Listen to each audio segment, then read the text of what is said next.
In the chaos of World War II, not every hero wore a uniform or carried a weapon.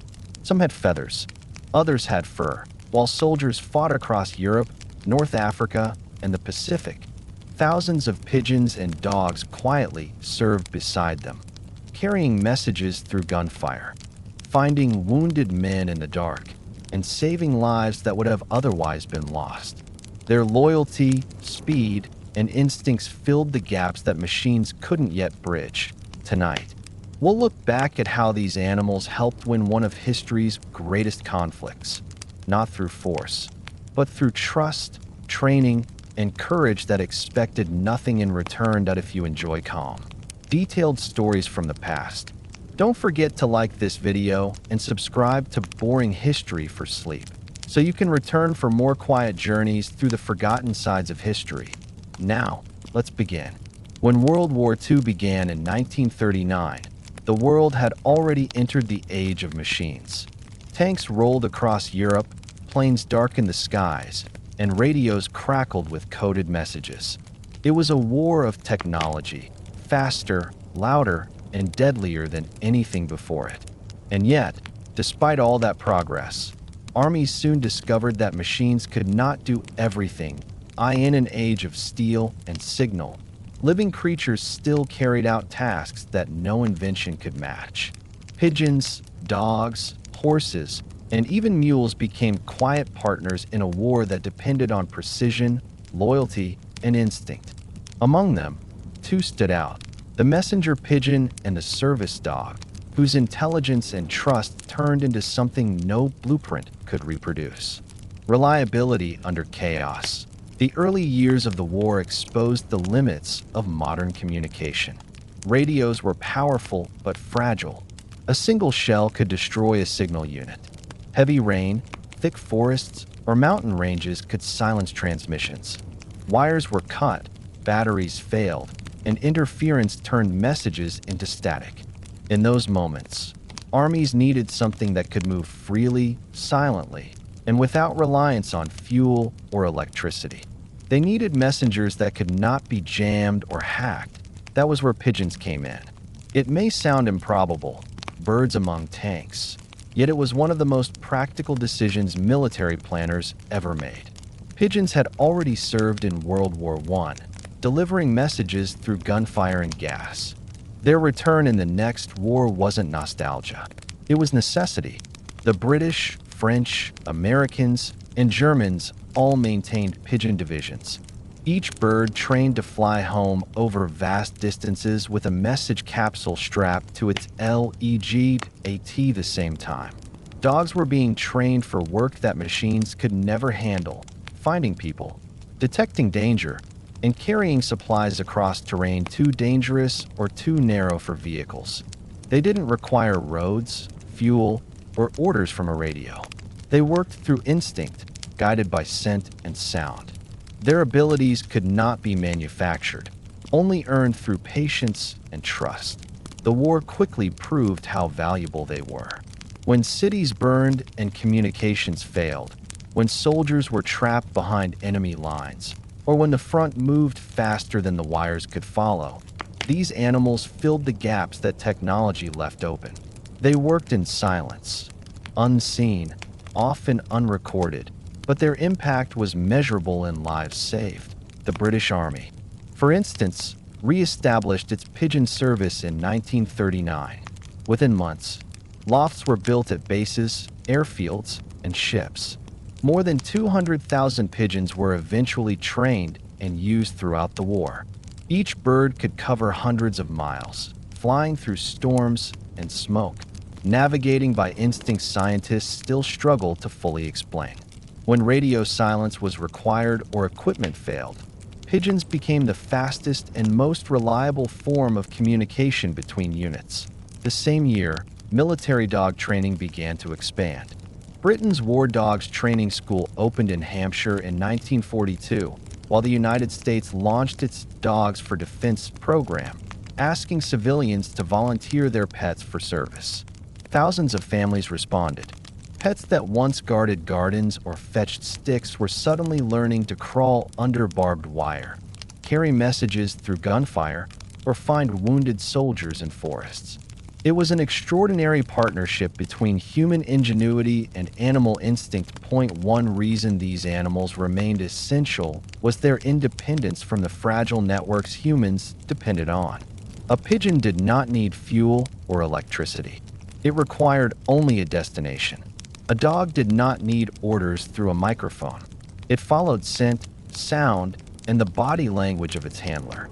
When chaos destroyed coordination, these creatures kept order alive. In modern terms, we might call them low-tech, but that description misses the truth. They were reliable tech. A pigeon could cross terrain where a radio operator would be shot. A dog could find a survivor buried under rubble when no human eye or machine could.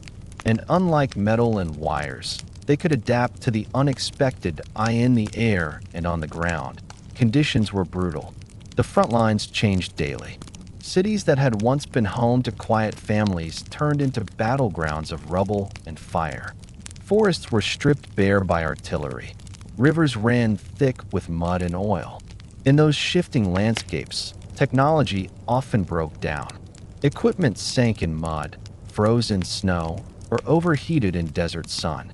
But pigeons flew above it all, unbothered by terrain, indifferent to weather, driven by the simple instinct to return home. Every army learned that lesson early. During the evacuation at Dunkirk in 1940, when thousands of British and French troops were surrounded by enemy forces, communication became nearly impossible. Yet pigeons carried vital messages from the beaches back to headquarters in England. Some never returned, lost to exhaustion or gunfire, but enough did to relay the positions of units and the progress of rescue efforts. Their flights, silent and unseen, contributed to one of the war's most famous evacuations. Dogs faced different dangers, but showed equal bravery. They worked as sentries, scouts, and medics. Some carried small packs of ammunition through trenches and fields. Others were trained to detect mines or tripwires, moving ahead of soldiers to find what could not be seen. The training was slow and demanding, but their results were extraordinary. Many dogs could smell explosives buried deep underground, or sense hidden enemies long before humans could get on the front lines. Messenger dogs were often faster than human couriers. They ran through gunfire, crossed rivers, and leapt barbed wire to deliver written messages attached to their collars. Their reliability rate, tested by both British and American forces, exceeded 85%. In combat, that number could mean the difference between survival and disaster. Despite their usefulness, these animals were rarely celebrated. Their work was quiet, and their success meant that others lived to tell the story while they did not. Yet even generals understood their importance. Reports from the time show that entire battles depended on animal couriers. The difference between reinforcement and isolation could rest on whether one pigeon made it home. Why, then, did armies continue to rely on them when airplanes could cross continents and radios could send messages across oceans? The answer lies in the nature of war itself. Technology creates speed, but also vulnerability. Radios could be intercepted, coded messages could be broken, and vehicles could be destroyed. A pigeon, flying alone at 40 miles per hour, was nearly impossible to track or stop. A dog, moving quietly through ruins, could go where tanks could not. They were invisible threads of connection in a world coming apart. Behind each success lay years of organization. The British National Pigeon Service managed thousands of lofts across the country, each run by dedicated handlers who bred, fed, and trained the birds. The birds were given identification numbers, flight routes, and small aluminum capsules for carrying messages. In occupied France, resistance fighters used pigeons secretly to send intelligence back to Britain, bypassing enemy surveillance entirely. In the United States, the Signal Corps established large-scale pigeon and dog training programs. Handlers spent months teaching pigeons to navigate under various conditions: fog, rain, or artillery noise, and dogs to obey commands even in battle's confusion. Each animal represented countless hours of labor, food, and trust. Yet once trained, their performance was beyond expectation. The war also revealed something deeply human about this partnership. Soldiers, surrounded by destruction, found comfort in the company of these animals. Pigeons were fed carefully, even in scarcity. Dogs slept beside their handlers in trenches and ruins, sharing warmth when fuel ran out. The bond between them went beyond utility. It became emotional resilience, a small reminder of gentleness in a world built on violence. In diaries, soldiers often wrote about their animals with more affection than their weapons. A pigeon that returned under fire was described as brave, a dog that refused to leave a wounded comrade as loyal. These words, repeated across languages and armies, showed that even amid the machinery of total war, humans still recognized courage in its simplest, purest form. As the conflict spread across continents, from frozen forests to burning cities, animals adapted alongside their human allies. They moved with convoys, boarded ships, parachuted with paratroopers, and waited in silence during air raids. They did not understand the politics or the borders, only the trust they were given and the tasks they were taught. In the end, the war that began with engines and bombs was fought and won partly by wings and paws. Machines brought destruction. Living creatures brought connection. Their contribution was measured not in numbers, but in moments. A message that arrived when all else failed, a life found before it was too late. A bond that reminded people of something worth protecting beyond victory. World War II proved that progress did not erase the need for instinct.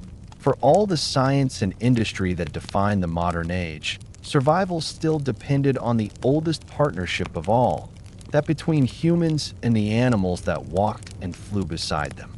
Among all the creatures that served during World War II, few were as unassuming and yet as indispensable as the homing pigeon. Small, silent, and tireless, they formed one of the most reliable communication systems in a conflict ruled by noise and confusion. They flew through storms, smoke, and bullets, guided not by compass or map, but by an instinct that had linked bird and human for centuries. The idea of using pigeons to carry messages was not new. Armies had done it since ancient times, but by the early 20th century, it seemed like a practice the modern world would leave behind.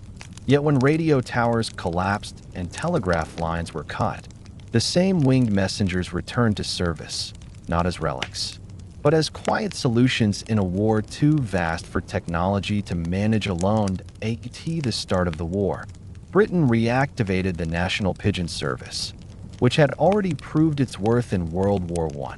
Civilian pigeon breeders across the country were asked to donate birds for military use. Thousands responded. Their lofts, once used for sport and competition, suddenly became part of the nation's defense network. From city rooftops to countryside barns, pigeons were gathered, tagged, and trained to serve. By 1940, Britain had more than 200,000 trained pigeons ready for deployment. The training process was built on patience and repetition. Young birds were raised in lofts that would become their home. Each day, they were taken slightly farther away before being released. They learned to navigate by sight, smell, and magnetic sensitivity, a natural gift humans barely understood but relied on completely. No matter where they were carried, even hundreds of miles away, they returned unerringly to the same small opening in the same familiar roof. In war, that loyalty became a lifeline. Each pigeon carried a tiny aluminum canister on its leg, just large enough for a strip of paper. Messages were written in miniature code, often less than 50 words, and sealed tightly to protect them from moisture. A single bird could carry vital information, true positions, weather data, or requests for ammunition. Faster and safer than most vehicles, they were used everywhere, by the British Army in France, by the U.S. Signal Corps across Europe, by the French resistance under occupation, and even by the German and Soviet forces. In many cases, both sides released pigeons in the same skies, unaware that enemy birds might be flying alongside their own point. One of the greatest advantages of pigeons was their independence. They needed no operator, no power source, and no signal line. They could travel through radio silence, a crucial factor during covert missions, where any electronic transmission could be intercepted. They were also nearly impossible to track. A single pigeon in the sky looked no different from any other, and no radar or listening post could detect it or keep them safe. The military built mobile pigeon lofts mounted on trucks, ships, and even submarines. These mobile units allowed handlers to release birds wherever they were needed. On the front lines, soldiers carried pigeons in small wicker baskets strapped to their packs or vehicles.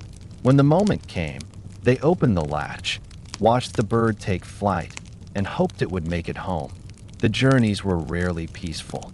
Pigeons flew through anti-aircraft fire, across burning cities, and over open seas.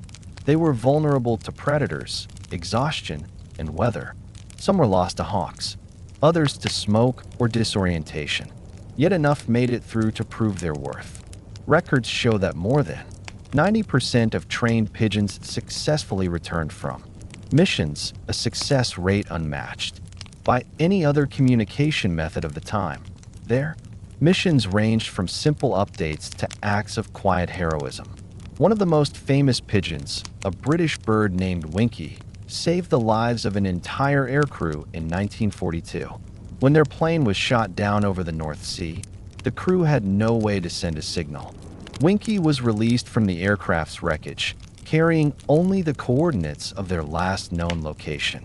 She flew more than 100 miles against strong wind and reached her home loft in Scotland. Her arrival alerted the Royal Air Force, which calculated her flight time and direction to estimate where the crew had gone down. Within hours, rescue boats located and saved them. Another pigeon, Cher Ami, became legendary for her service with American forces. During a fierce battle in France, a unit of more than 190 men was trapped behind enemy lines, surrounded and cut off from all communication. Under heavy fire, they released Cher Ami with a desperate message tied to her leg.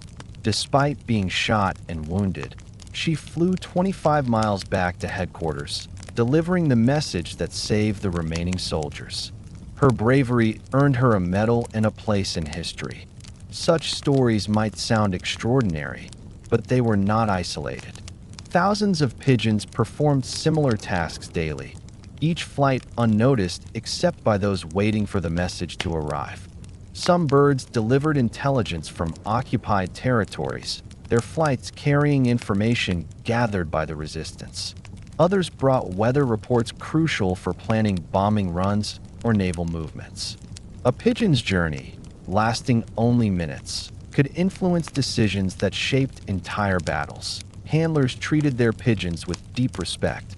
They knew the birds' value and cared for them with precision, feeding them measured grains, cleaning their lofts, and monitoring their health. Pigeons were transported carefully, with rest breaks and protection from stress. Many soldiers saw them as comrades rather than tools. When a bird returned, dirty and exhausted, with a message still attached, it was met with quiet gratitude, not celebration, but relief. The bond between handler and bird was practical, but it carried a kind of affection too. In a war filled with destruction, the pigeons represented something small and steady, a reminder of order amid chaos. Their loyalty was pure instinct, but to the men who relied on them, it felt like faith. The British government recognized their importance formally. In 1943, the Dickon Medal was created to honor animals that showed bravery during the war. It became known as the animal equivalent of the Victoria Cross. Out of all the recipients, pigeons earned more Dickon Medals than any other species. Each medal carried the same inscription: "For gallantry, we also serve."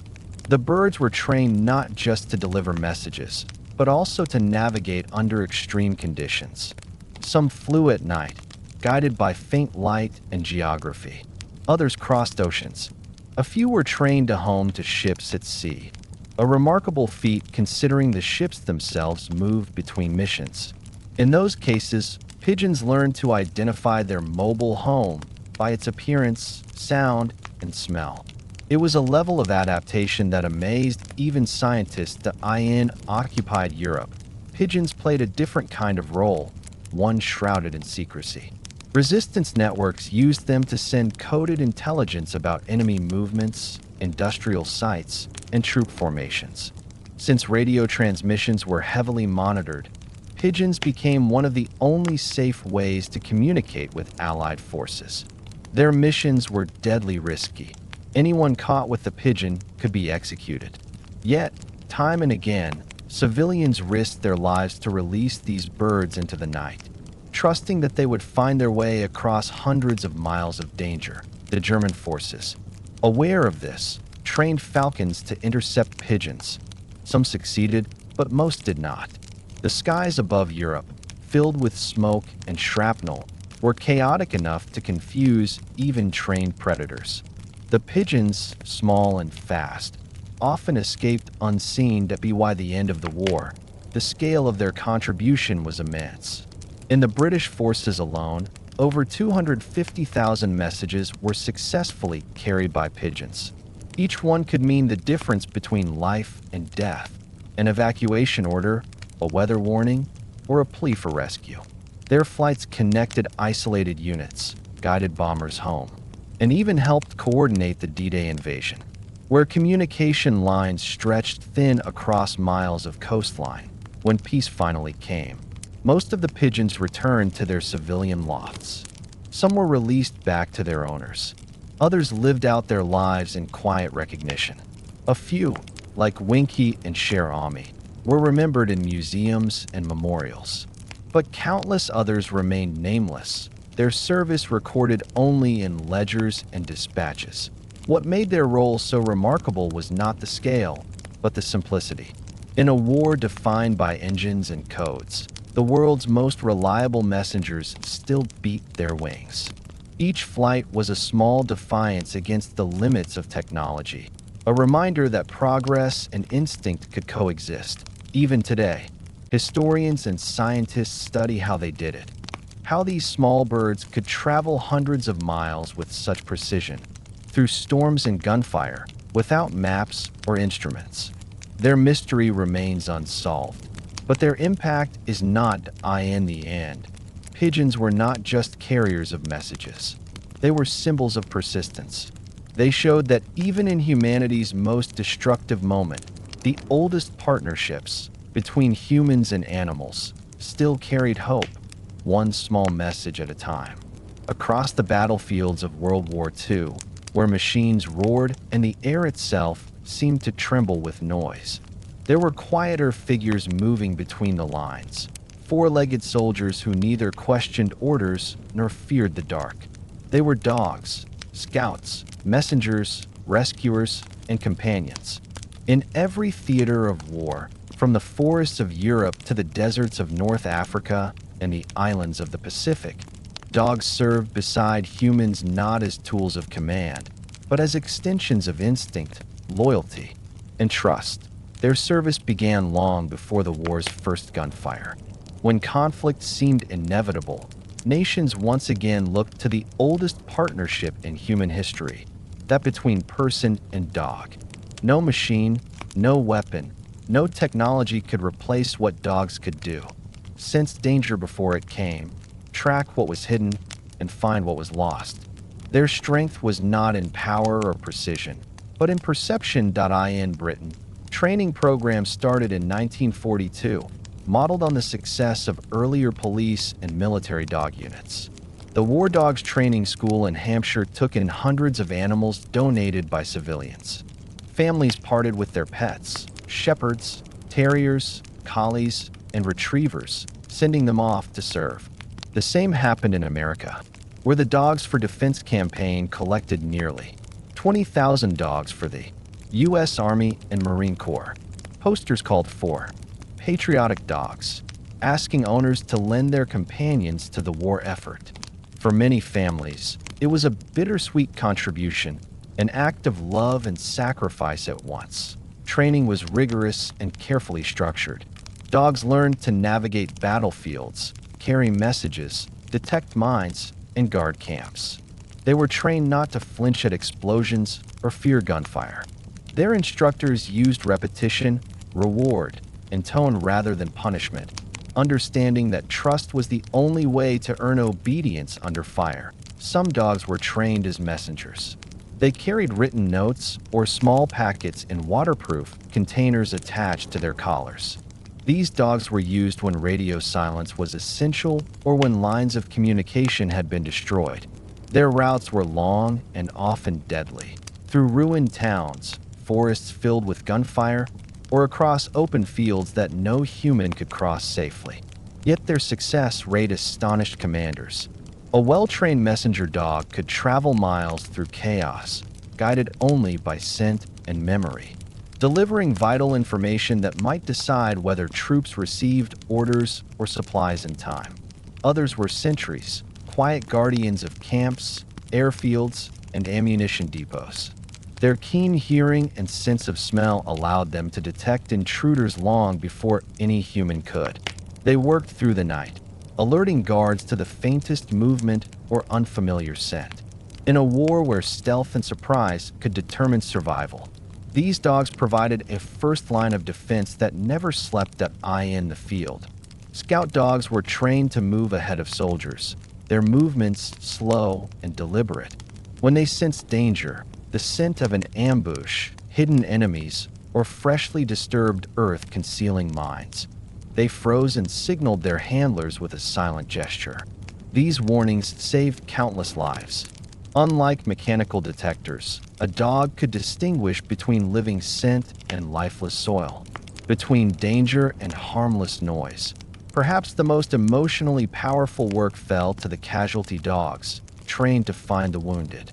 In battlefields where men lay scattered among craters and smoke, these dogs moved calmly through the devastation, searching for any sign of life. Their noses led them to soldiers too weak to call out. Many carried small packs with bandages, morphine, or water, offering the wounded a chance to hold on until help arrived. In some cases, the dog would return to medics, barking softly or tugging at a sleeve to lead rescuers back to the injured. Accounts from both Allied and Axis forces describe scenes that seem almost impossible. A dog crawling under barbed wire, dragging a message tube. Another standing guard beside a dying soldier, refusing to leave. Some even learned to locate soldiers buried beneath rubble after bombings, guided only by the faint scent of human breath. Each army developed its own breeds and methods, depending on the terrain. The Germans favored the highly trainable Alsatian or German Shepherd, known for intelligence and discipline. The British relied on collies and retrievers, loyal, alert, and quick to learn. The Americans used a wide variety, from Dobermans and Boxers to mixed breeds that proved surprisingly adaptable. In the Pacific, the U.S. Marine Corps' Devil Dogs, primarily Dobermans, became famous for their service in dense jungles. Detecting ambushes and guarding camps. One of them, a Doberman named Kurt, was credited with warning his unit of an imminent attack on Bougainville Island, saving the lives of 250 Marines before being fatally wounded. His story, like so many others, was quietly recorded, then remembered only by the men who owed him their lives. Another, Chips, a mixed-breed dog from New York, became one of the most decorated animals of the war. Serving with the U.S. Army, Chips once broke away from his handler and charged into an enemy machine gun nest, forcing the soldiers inside to surrender. He survived the encounter and later received the Dickin Medal for gallantry. Not every dog served in combat. Many worked in logistics, carrying cables for field telephones, pulling small carts of ammunition or stretchers, or accompanying patrols as morale boosters. On ships, dogs were often mascots, their presence offering comfort to sailors during long months at sea. They stood at attention during drills, learned to recognize their crew's routines, and sometimes even participated in rescue work when ships were HIT.in hospitals and convalescent camps. Therapy dogs, though the term did not yet exist, lifted spirits. Soldiers who had lost limbs or comrades found peace in stroking a dog's fur or feeling its head rest gently on their knee. In a war that stripped away nearly everything human, animals restored small moments of warmth. Communication units depended on messenger dogs in ways that radio could not match. During the fighting in Italy, for instance, mountainous terrain made transmission lines unreliable. Dogs could move between units faster than human couriers and far more quietly. One British Labrador reportedly completed more than 50 missions in a single campaign, navigating narrow paths in darkness without a single failure. Even in the harshest conditions, their reliability held firm.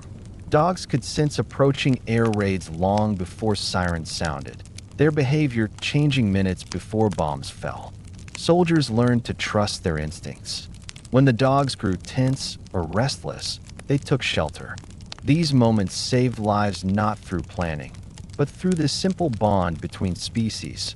Not all the stories ended in tragedy. Many dogs returned home after the war, demobilized like the soldiers they had served. In Britain and the United States, families received letters from the War Office or the Army Corps, informing them that their pets were safe and could be reclaimed. Some had scars, others had changed, calmer, quieter, more alert. They had lived through noise and fear that no animal could understand, yet they adapted again to ordinary life. The bond between handlers and their dogs was profound. Soldiers who had served alongside their canine partners often described them as comrades, not possessions.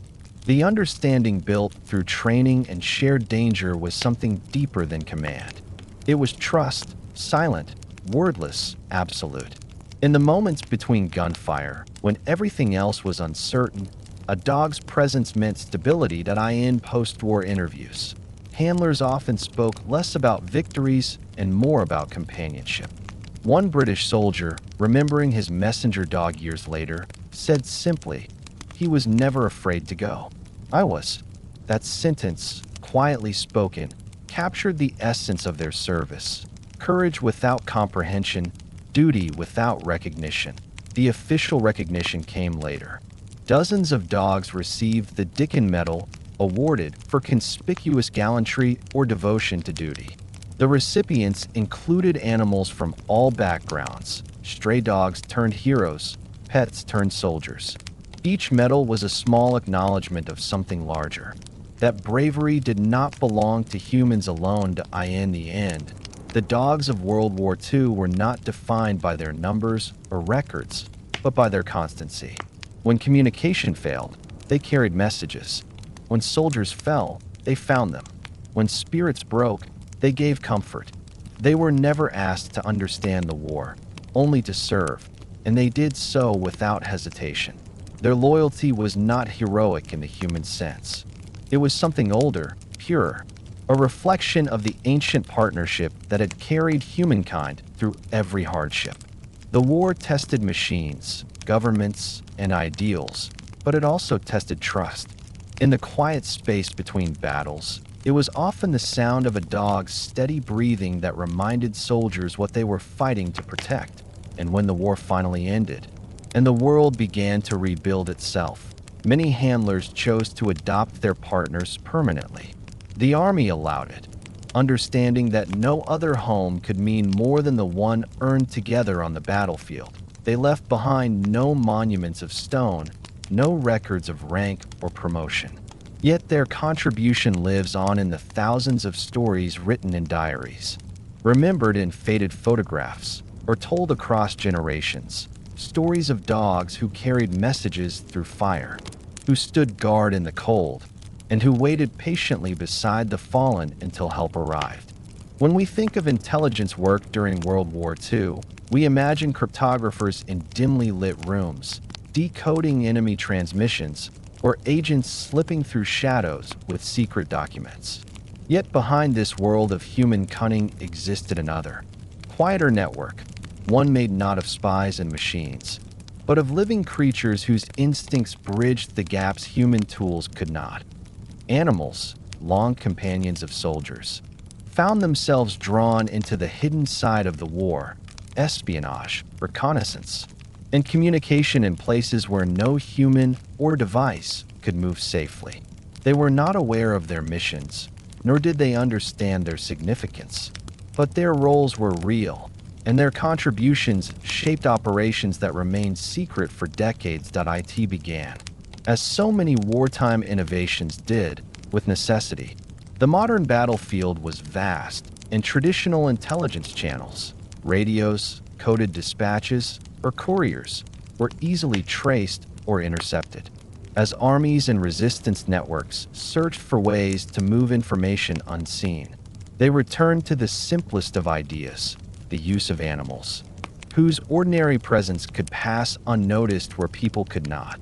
The most famous of these living agents were pigeons. By the early 1940s, both Allied and Axis powers had realized that birds could travel through territory too dangerous for human messengers. Pigeons could be carried across enemy lines, released with coded messages, and trusted to return home, flying high above checkpoints. Patrols and searchlights. In occupied France, Belgium, and the Netherlands, the British Special Operations Executive, SOE, the secret agency responsible for sabotage and intelligence gathering, began supplying pigeons to local resistance groups.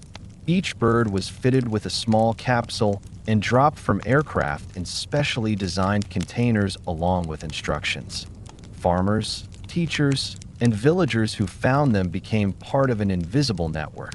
When they had vital information, troop movements, supply depots, or fortifications, they wrote it in microscopic script and attached it to the bird's leg. The pigeons then made their perilous flight across the English Channel, often navigating through storms, smoke, and gunfire. Many were lost, but enough succeeded to make the method invaluable. The information they carried helped Allied command track enemy reinforcements and plan countermeasures, including the timing of the D-Day invasion. German forces were not unaware of this. They trained falcons and hawks to intercept pigeons and offered rewards to civilians who reported pigeon activity. Yet the system persisted. Even with aircraft and radio, no technology could match the quiet, untraceable path of a bird through the clouds. But pigeons were not the only animals enlisted in intelligence work. Dogs, already established as scouts and rescuers, were trained for reconnaissance, to move ahead of patrols, detect hidden threats, or even carry small cameras attached to harnesses. These early camera systems were crude but effective, capturing ground-level photographs of enemy positions. While the images were limited by movement and angle, they provided valuable glimpses of terrain and fortifications that human scouts could not safely reach. One remarkable example came from Soviet units operating on the Eastern Front. Faced with vast forests and fields riddled with mines, they trained dogs to detect explosives and clear paths for advancing troops. Over time, the same dogs were used to locate hidden bunkers and enemy trenches, guided not by orders, but by scent and sound. Their ability to recognize human presence, even underground, made them invaluable for reconnaissance in other regions, particularly the Pacific. Dogs and carrier pigeons worked side by side. Jungle warfare brought new challenges: heavy humidity, dense vegetation, and constant risk of ambush. Radios failed in the damp. Signals were lost in the canopy. But animals adapted naturally. Pigeons flew above the trees, their feathers beating with moisture, while dogs below alerted soldiers to movement unseen by human eyes. Together, they formed a silent web of awareness that no machine could replicate. Espionage also took creative turns in the laboratories and offices of intelligence agencies. At the height of the war, the U.S. Office of Strategic Services, OSS, precursor to the CIA, experimented with unorthodox methods of information delivery. Among the strangest was Operation Pigeon Camera, which fitted pigeons with lightweight, automatic cameras that snapped photographs at timed intervals as the birds flew over enemy territory. The results were surprisingly effective. Though the images were small, they provided reconnaissance data from maps and artillery planning, all without alerting the enemy. The same agency explored other, more experimental ideas, some successful, others almost forgotten. In one project, researchers attempted to train ravens and crows to retrieve small objects or drop tiny packages behind enemy lines. Their intelligence and adaptability made them promising candidates, though the complexity of wartime conditions limited their practical use. What all these efforts revealed was the wartime blend of science and instinct, an acknowledgement that sometimes nature provided solutions more subtle than machines could offer. Where radar and code breakers failed, the wings and senses of animals filled the silence. Spies and resistance agents often found comfort in this natural partnership. In occupied Europe, a pigeon's coo or the familiar patting of a dog could bring reassurance amid fear. Many kept animals as silent allies, their presence both cover and company. In several documented cases, dogs in resistance safe houses were trained to warn of approaching patrols by subtle signals, a lifted ear, a quiet movement, long before human ears caught the sound. These methods blurred the line between companionship and strategy. The animals were not symbols. They were instruments of survival. A pigeon flying from a farmyard aroused no suspicion. A dog walking beside a villager attracted no attention. In this way, the ordinary became the perfect disguise for the extraordinary. Beyond Europe, the intelligence use of animals extended to naval and aerial operations. Pigeons were kept aboard reconnaissance aircraft, ready to carry reports if radios failed. Some were trained to home to moving ships, released mid-flight to deliver coordinates or photographic film. Their sense of direction remained reliable even across vast distances of sea, where no landmarks guided them. On submarines, where radio transmission risked detection, pigeons served as emergency communicators. In one recorded instance, after a submarine surfaced unexpectedly far from its intended route, pigeons released from its deck carried coordinates to base, allowing for recovery and navigation adjustments. These missions were rare but vital, small moments of communication that might otherwise have been lost to the depths. Animals also played a quieter role in morale and emotional intelligence, a kind of psychological reconnaissance. Soldiers, spies, and civilians alike found steadiness in their presence. The stress of secrecy, fear of capture, and long isolation created invisible wounds. A dog's calm gaze or the soft rustle of wings could restore something mechanical discipline could not. After the war, many of these projects were declassified, their reports revealing both success and eccentricity. Some plans seemed outlandish, training bats to deliver incendiary charges, or dolphins for underwater reconnaissance. But even these experiments reflected a truth about the era. Every possibility, however strange, was explored in pursuit of advantage. Among all of these efforts, pigeons remained the most effective and consistent. Their simplicity was their strength. They required no technology, could not be intercepted electronically, and cost nothing but care. They did not question orders, and their success rate exceeded most human couriers. The war might have been modern, but the bird's service was timeless. Historians often point out the irony. In a conflict defined by machines, the airplane, the tank, the codebreaker, some of the most vital intelligence came from creatures that could neither speak nor understand the war around them. Their instincts filled the spaces that invention could not reach. When peace finally came, most of the animals involved in intelligence work disappeared quietly back into ordinary life. The pigeons returned to their lofts, the dogs to their homes. The records of their missions were sealed for years, buried in archives. Their names, if recorded at all, were listed beside dates and distances, not stories. Yet every successful flight, every message delivered, Every warning given had contributed to the invisible architecture of victory. Today, their role stands as a reminder of how even in the most complex systems of human warfare, simplicity and instinct still mattered. The animals that carried messages, captured images, or sensed danger were not replacements for human intelligence. They were its companions, extending it beyond the limits of technology that lie in the dark corridors of espionage. Where silence was survival, a cooing pigeon or a watchful dog might have seemed an unlikely ally.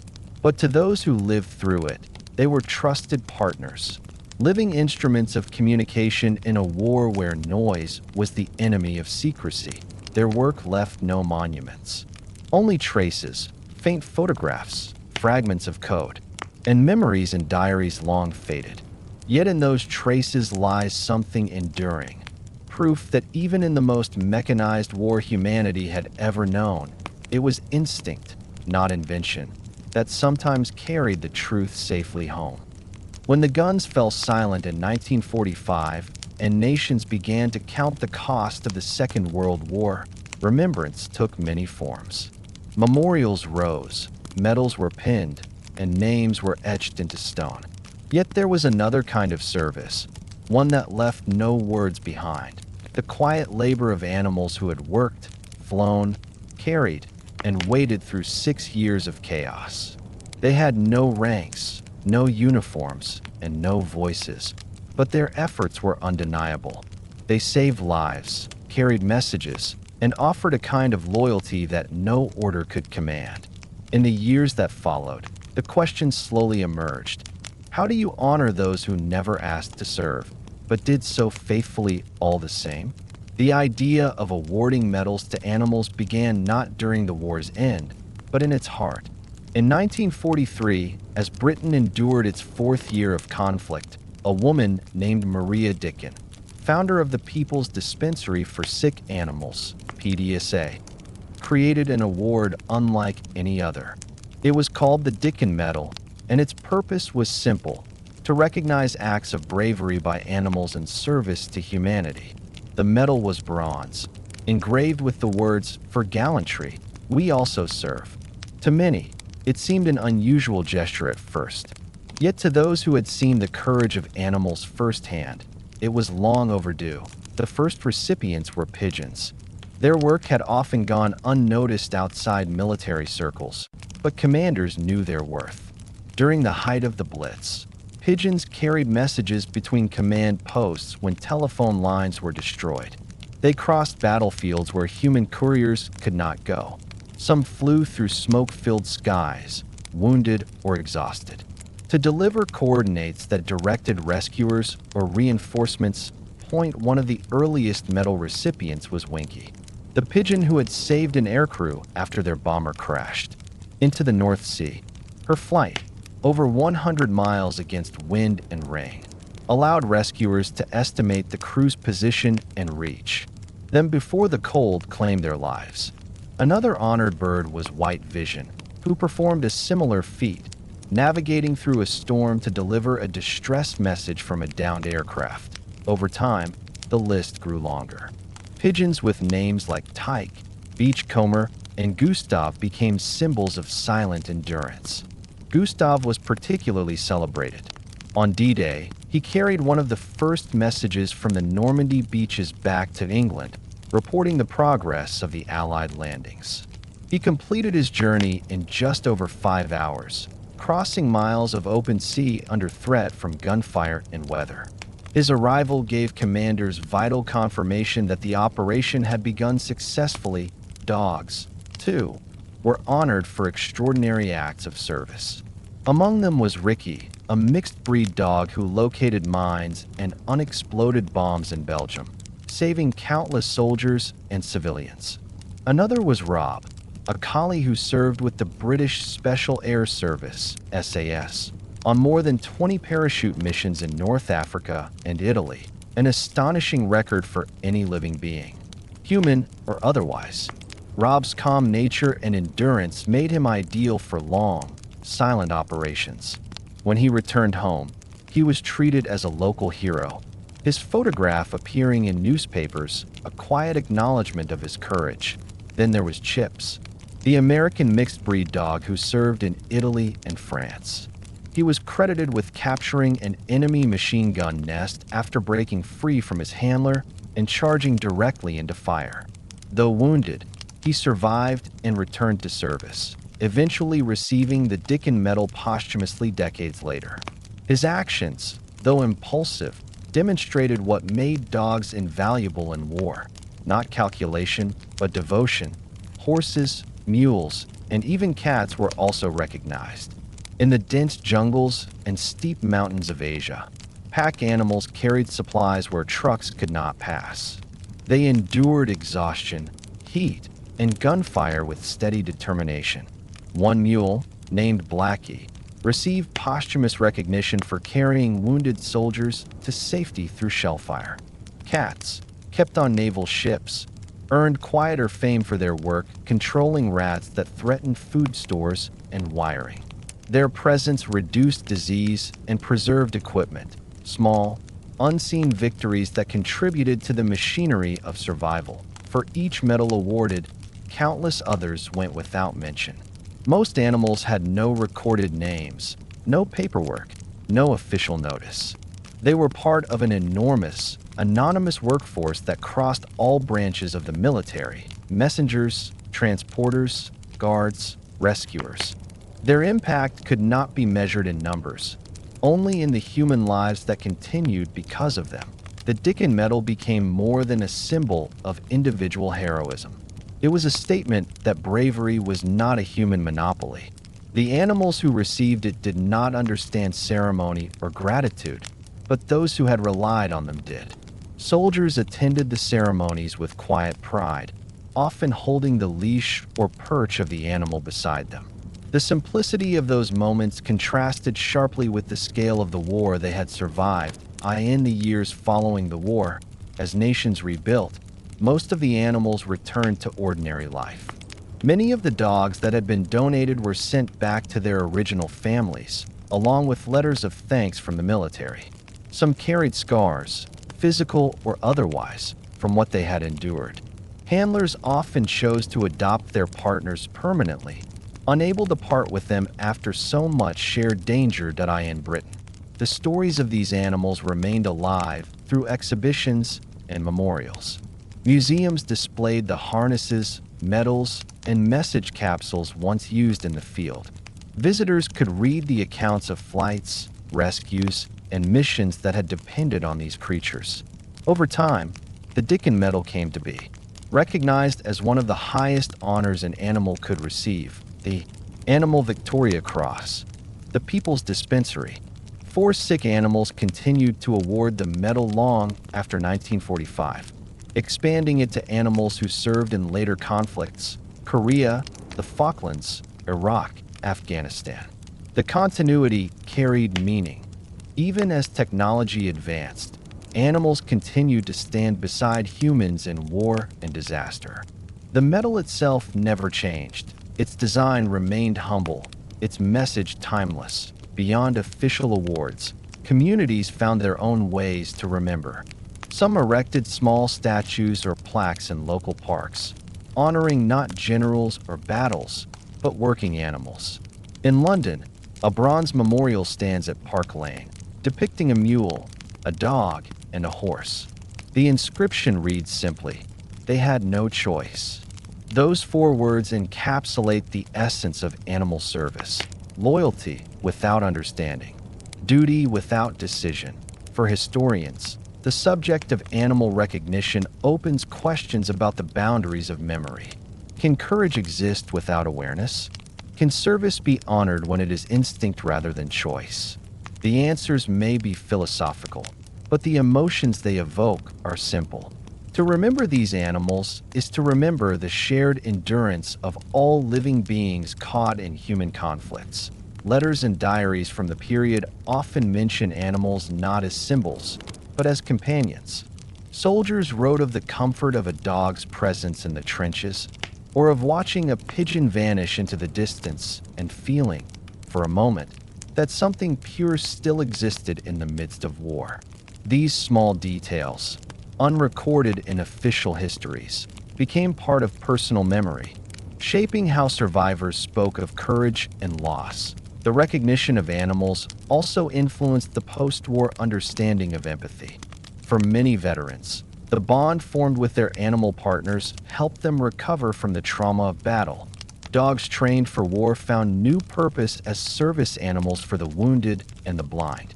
The lessons learned from their training programs helped establish early systems of therapy and rehabilitation, a quiet legacy of compassion emerging from the most destructive period in modern history, even in nations where formal medals were not common.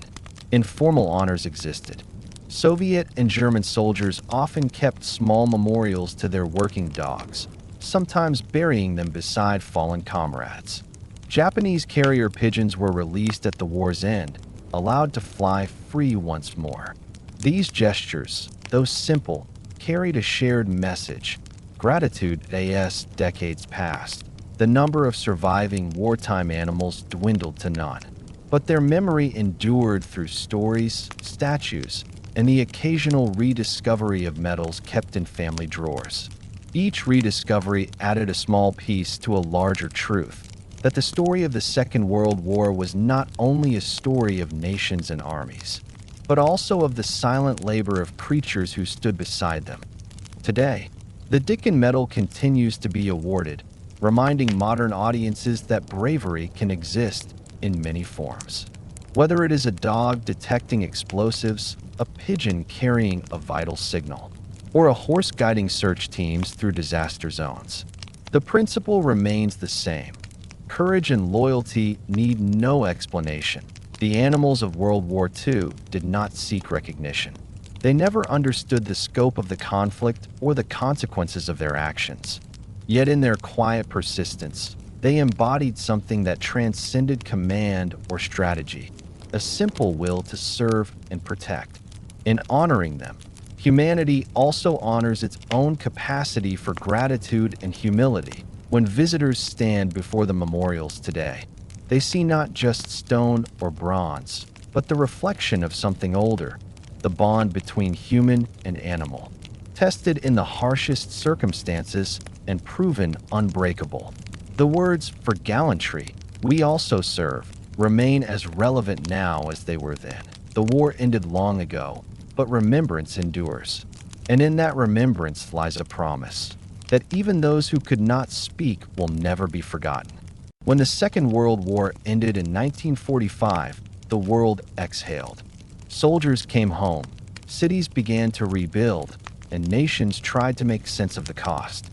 But among the quiet returns were those who had never understood the reasons for the conflict, the animals that had served through it.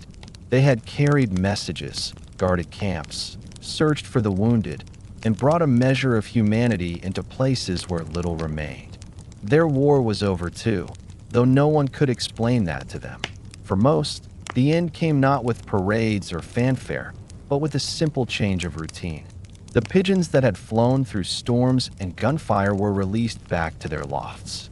The dogs who had stood watch or carried messages were gathered at demobilization centers, their service recorded on paper, their next destinations uncertain. Horses and mules, many too old or wounded to work, were turned over to farms or sanctuaries. Some returned home to their former owners.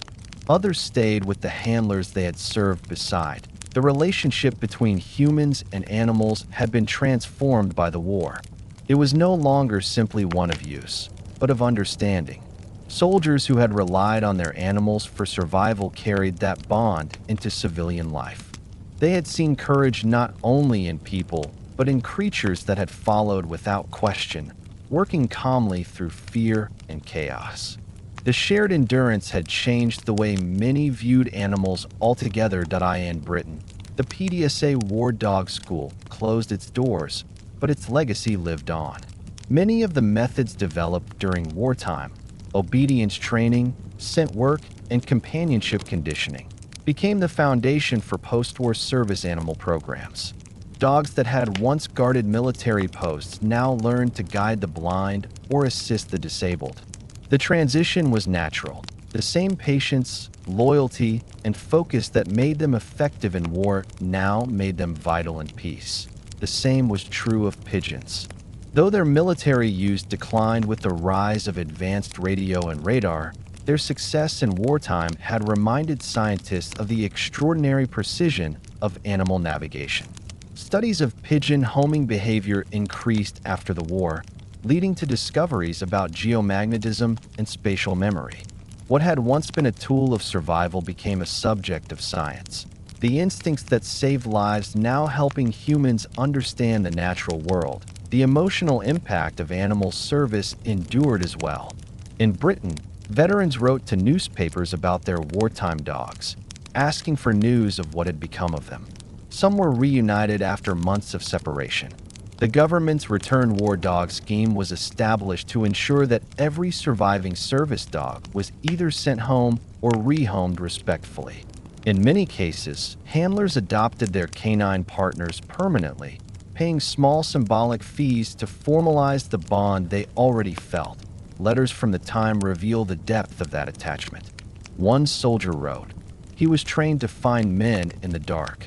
I never thought I'd be one of them." Another, receiving his dog after 2 years apart, said simply, "He knew me at once."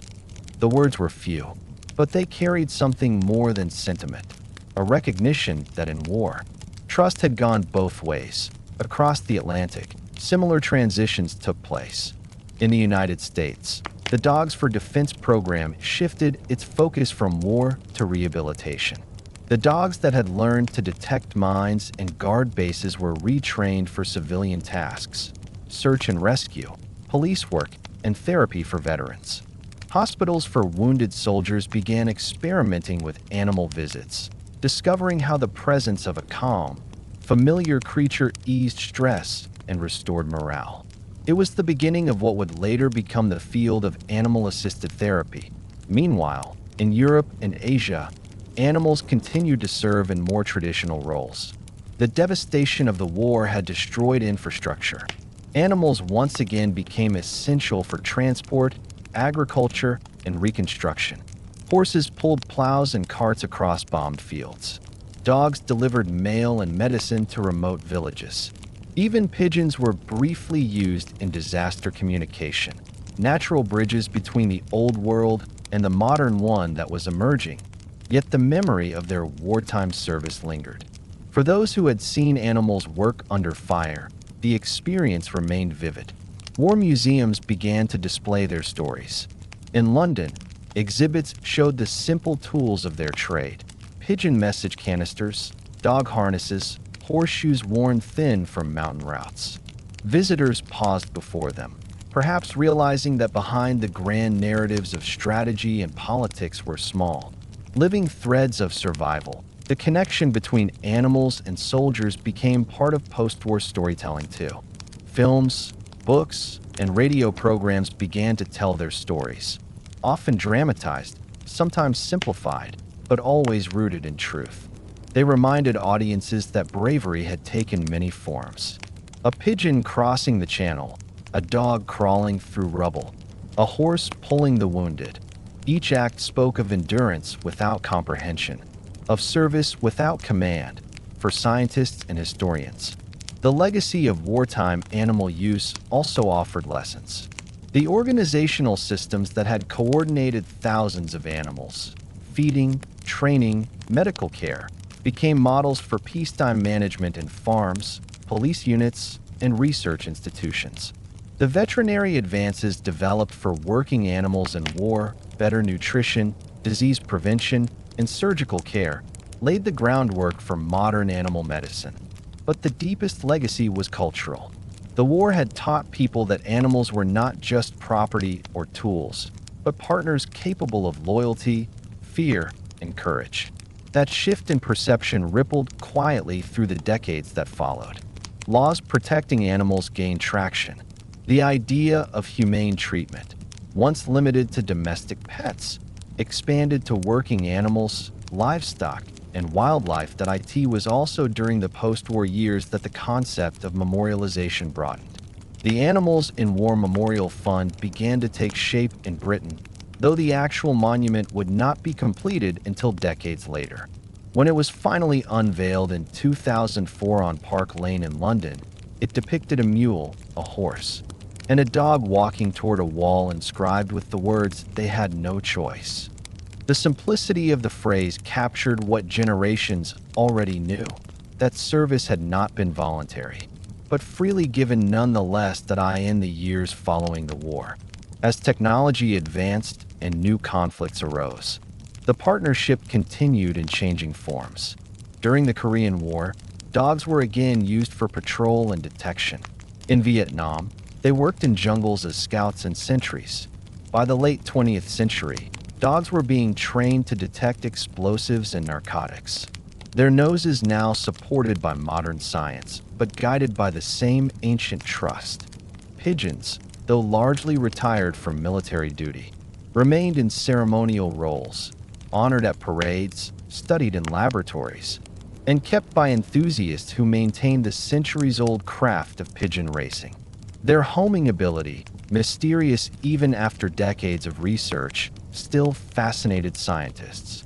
Some experiments showed that pigeons could detect magnetic fields, others that they memorized landscapes.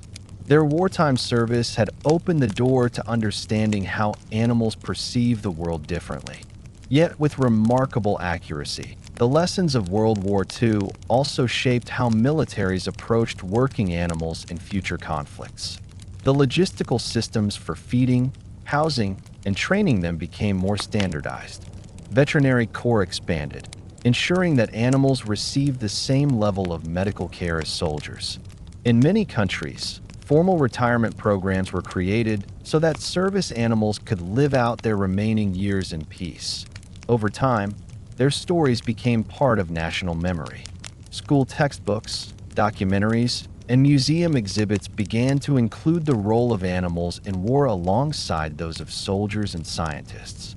The recognition that had once seemed sentimental became historical fact, and yet, even as the decades passed, something about their contribution remained quietly moving. The idea that, in humanity's most destructive moment, creatures without understanding had given everything they could. It was both humbling and profound. They reminded people that even in a time defined by division, cooperation across species had endured. The war's end also marked the beginning of a scientific curiosity that bridged emotion and evidence. Studies on canine intelligence, emotional bonding, and nonverbal communication flourished. What soldiers had observed in the field, a dog's ability to sense fear, or a pigeon's unerring direction, became subjects of serious research. These studies reshaped our understanding of animal cognition, empathy, and loyalty in daily life. 2. The influence of wartime partnership continued. Dogs became symbols of loyalty and healing in literature and film. Pigeons remained emblems of endurance and homecoming.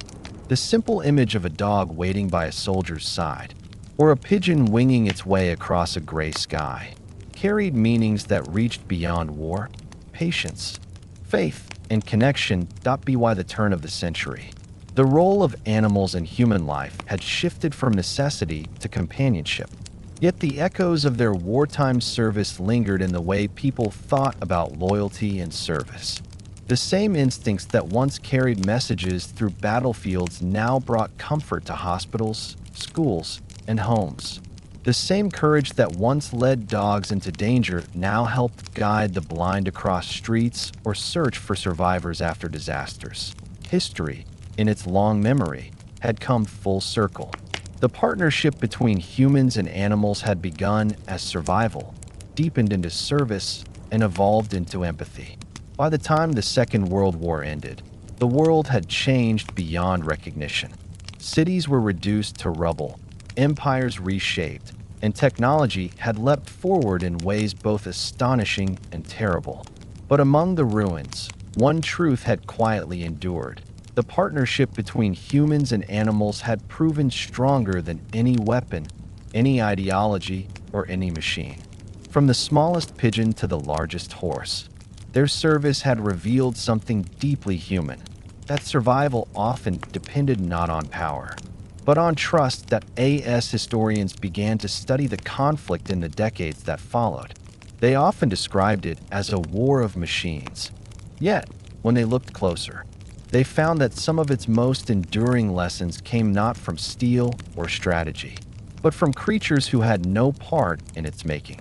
The animals of World War II had shown, through instinct rather than intention, what courage and loyalty could mean in their simplest, most unspoken form. For soldiers who had lived through the front lines, those lessons were not abstract. They had seen them, day after day, in moments that rarely made it into the official histories. They saw them in the pigeon flying blindly through smoke to deliver a single line of coordinates, in the dog crawling under fire to find the wounded, in the horse pulling supply wagons through snow until its strength failed. These acts were not dramatic gestures of choice. They were persistence made visible. They were the quiet endurance of life itself in the midst of destruction. Many veterans later said that the presence of animals had reminded them of something worth holding on to. A dog's calm gaze, a pigeon's steady flight, or the simple companionship of a horse in the field. These things gave form to the idea that even in war, nature had not entirely surrendered to chaos. The animals did not know hatred or politics. They responded only to care, tone, and trust. In doing so, they reflected the best parts of the people who trained them. That idea, that loyalty and instinct could survive where reason had failed, shaped how the post-war world thought about humanity itself. It softened the sharp lines between soldier and survivor, reminding people that courage could exist without understanding, that empathy could appear in unexpected forms. When veterans spoke of their experiences, many mentioned their animals not as possessions, but as partners. "He wasn't my dog," one British handler said of his war companion years later. "He was my comrade." For historians, the stories of these animals offered more than sentiment. They became case studies in cooperation, living examples of how trust and patience could achieve what force could not. The pigeons that had carried thousands of messages across the channel were not trained through fear or control, but through routine, care, and the bond of familiarity. The dogs that had learned to crawl through minefields did so because they had come to understand their handlers completely. Their gestures, their voices, their silences. These were not lessons of dominance, but of partnership. Science, too, began to see value in what the war had revealed. Researchers studying animal behavior after 1945 often drew inspiration from military training methods, seeking to understand how memory, navigation, and communication worked in creatures once considered simple. What had begun as necessity during wartime became a field of curiosity and peace. How did a pigeon find its way home over hundreds of miles of ocean? How did dogs detect danger before humans could see or hear it? In answering those questions, humanity learned not only about animals, but about itself, about instinct, adaptation, and the power of cooperation. The war also left a quieter moral legacy. It reminded people of responsibility. The phrase, "they had no choice," later inscribed on the animals in War Memorial in London, captured a truth too often overlooked. The animals had not volunteered, but they had served without hesitation. Their endurance was given freely, their sacrifices unrecorded. To remember them, therefore, was not only to honor their actions, but to acknowledge humanity's debt, a debt owed to those who had shared its burdens without ever understanding why. Writers, philosophers, and veterans alike found meaning in this shared endurance. They began to speak of animals not just as helpers, but as moral examples, reminders of a kind of loyalty untouched by pride or politics. The war had revealed how much of human survival depended on cooperation across species, and how much of that cooperation depended on respect. To mistreat an animal, after seeing what they had endured in service, felt like betraying a silent ally. This awareness slowly entered public life. In schools, Children were taught about the animals that had helped win the war, not as curiosities, but as part of history. Museums displayed the harnesses and message capsules once used in battle. Pigeons like Gustav and Winky, dogs like Chips and Rob, were remembered by name. Their stories were retold in classrooms, on radio broadcasts, and in illustrated books. They became symbols not of war itself, but of endurance and companionship. Even outside Britain and the United States, similar memories took root. In France, memorial plaques honored the messenger pigeons of the resistance. In Russia, veterans remembered their mine-detecting dogs. In Japan, naval archives recorded the service of shipboard animals that had comforted sailors through long voyages. Every nation, in its own way, found that remembering animals softened the sharp edges of its past. It offered a way to speak of bravery without violence and of sacrifice without blame. For psychologists studying trauma, the lessons went even further. They noticed how soldiers who had worked closely with animals during the war often coped better with its aftermath. The memory of that bond, of a dog waiting or a pigeon returning, became a point of stability in otherwise fragmented recollections. These relationships had been built on trust, and trust, once lost, is not easily regained. To have experienced it, even briefly, helped men rebuild their sense of safety in a world newly uncertain. The animals had also taught the militaries themselves a kind of humility. In a war dominated by innovation, radar, encryption, nuclear power, it was humbling to admit that some of the most dependable allies were creatures of instinct. Technology could fail. Instincts rarely did. A pigeon could navigate when instruments froze. A dog could detect what machines could not. It was a reminder that progress, while powerful, was never complete in the decades that followed. These lessons guided new kinds of service. The partnership between humans and animals moved from battlefields to peacekeeping, from warfare to welfare. The principles of wartime training evolved into modern guide dog programs, search and rescue teams, and therapy work. Every time a rescue dog found a survivor after an earthquake, or a service dog guided a veteran across a crowded street, it echoed a relationship forged in the darkest years of the 20th century. The story also changed the moral tone of animal treatment more broadly. The war had shown that animals were capable of extraordinary endurance and sensitivity. They were no longer seen only as tools for work or sport, but as living beings deserving of respect. This shift gave rise to post-war animal welfare movements, veterinary advances, and, eventually, international laws against cruelty. It was a subtle legacy, not written in treaties or speeches, but carried quietly in the way people looked at the animals beside them. For those who had witnessed it firsthand, the lesson was personal. They remembered the look of a dog standing still amid noise and chaos, or the sight of a pigeon disappearing into the gray distance, carrying hope in its small wings. These memories outlasted the war because they spoke to something beyond it, to the enduring strength of trust between species. Even as the last veterans grew old, they carried these memories with them. Some wrote about them in memoirs. Others kept them private. But in both cases, the message was the same. In a world torn apart by human invention, it was often instinct and companionship that brought it back together. The animals of World War II did not teach lessons through words, but through example. They showed that loyalty was not obedience, but constancy, the refusal to abandon a bond once it was formed.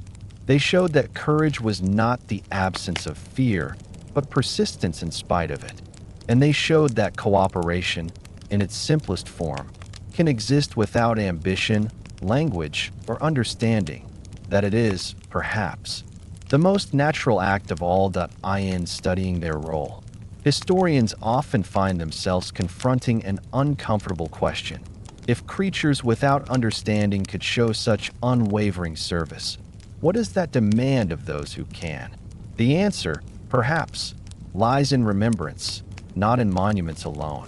but in the daily acts of care and respect that keep that ancient partnership alive. Today, when dogs search disaster sites or comfort hospital patients, when pigeons still race home through the skies, and when horses help rehabilitate the injured, they carry within them the same unbroken thread that ran through the battlefields of the 1940s. The world they serve is different, but the principle is unchanged. Trust, once given freely, continues to shape what people call civilization. The war had shown humanity its worst, but in its animals, it had also shown something of its best. And in that quiet contrast lies one of history's rarest gifts, a reminder that even in the most destructive age, life found ways to remain kind, steady, and loyal. As the war faded into memory, so too did the sounds that had defined it: the echo of engines, the hum of radios, the thunder of artillery. What remained, in the quieter years that followed, were the smaller memories: the sight of a pigeon cutting through gray skies, the feel of a dog resting its head on a soldier's boot, the calm presence of life amid destruction. The animals that served in World War II asked for nothing, yet gave everything they could. They bridged silence when technology failed, carried messages when voices could not reach, and reminded humanity, in its darkest hours, what loyalty looked like without words. Their courage was not conscious, but it was real. Their endurance, not chosen, but steadfast. Today, when we speak of the war, we remember battles, leaders, and inventions. But behind those stories were the quiet helpers who kept armies connected and hearts grounded. The pigeons that found their way home through storms. The dogs that searched for the wounded. The horses and mules that carried burdens far heavier than their size. They did not understand the reason for the struggle, yet they bore its weight with patience and grace. Their service stands as a quiet testament to cooperation, a reminder that progress, for all its power, still depends on trust between living beings that die in the decades since. That partnership has continued in new forms: rescue dogs, therapy animals, service companions. Each one carries a trace of that shared history, the same instincts, the same unwavering bond. Remembering them is not sentiment. It is gratitude. It is the acknowledgement that, even in a war defined by machines, survival often came from something ancient and instinctive: the simple will to help, to trust, and to return. Thank you for joining this quiet journey through history. If you'd like to explore more calm, thoughtful stories from the past, don't forget to like this video and subscribe to Boring History for sleep. Until next time, may your night be peaceful, and your dreams as steady as the wings that once carried messages through the storm.